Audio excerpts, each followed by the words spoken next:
क्या एक legendary singer की मौत का सच जानने के लिए परिवार को इतना लंबा इंतजार करना पड़ेगा? क्या जस्टिस सिस्टम की स्पीड इतनी स्लो हो चुकी है कि हर हियरिंग के बाद सिर्फ नेक्स्ट डेट ही मिलती है? क्या लाखों दिलों पर राज करने वाले आर्टिस्ट के केस में भी ट्रायल स्टार्ट होने में इतनी देरी होनी चाहिए? इन्हीं सवालों के बीच जुबीन गर्ग का डेथ केस फिर चर्चा में है। उनकी वाइफ और पब्लिक प्रोसिक्यूटर दोनों ने कोर्ट प्रोसीडिंग्स की स्लो पेस पर सीरियस कंसर्न जताया है। क्या यह सिर्फ लीगल प्रोसेस है या जस्टिस को डिले करने की स्ट्रैटेजी? 16 फरवरी को Kamrup metropolitan district and sessions court में हुई हियरिंग में पब्लिक प्रोसिक्यूटर जियाउल कमर ने साफ कहा कि अक्यूज द्वारा मल्टीपल पिटिशंस फाइल किए जाने की वजह से रेगुलर ट्रायल अभी तक कमेंस नहीं हो पाया है। सवाल उठता है, अगर हर बार न्यू पिटिशन आएगी तो ट्रायल कब स्टार्ट होगा? आपको याद होगा 19 सितंबर को सिंगापुर में सी स्विमिंग के दौरान जुबीन गर्ग की मौत हुई थी। वे नॉर्थ ईस्ट इंडिया फेस्टिवल के 4th एडिशन में शामिल होने गए थे। बाद में स्टेट गवर्नमेंट ने इसे मर्डर केस बताते हुए SIT इंक्वायरी ऑर्डर की।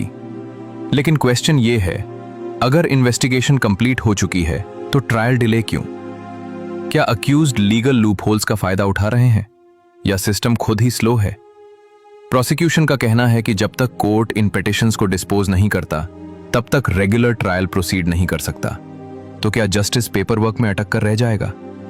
जुबीन गर्ग की वाइफ गरिमा साइकिया गर्ग ने भी डिसअपॉइंटमेंट एक्सप्रेस करते हुए गवर्नमेंट से रिक्वेस्ट की है कि केस को फास्ट ट्रैक कोर्ट में शिफ्ट किया जाए और डे टू डे हियरिंग हो। उन्होंने साफ कहा, they are delaying the process. तो सवाल यह है, जब फैमिली खुद फास्ट ट्रैक ट्रायल मांग रही है तो सेटअप अभी तक क्यों नहीं हुआ? क्या हाई प्रोफाइल नेम्स की वजह से प्रोसेस कॉम्प्लिकेटेड हो गया है? क्या इन्फ्लुएंस जस्टिस की स्पीड को इंपैक्ट कर रहा है?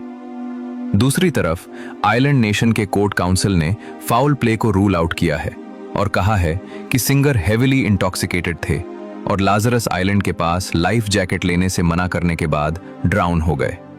तो आखिर सच्चाई क्या है, एक्सीडेंट और मर्डर? अगर एक्सीडेंट था तो मर्डर एंगल क्यों? और अगर मर्डर था तो ट्रायल बिगिन होने में इतनी डिले क्यों?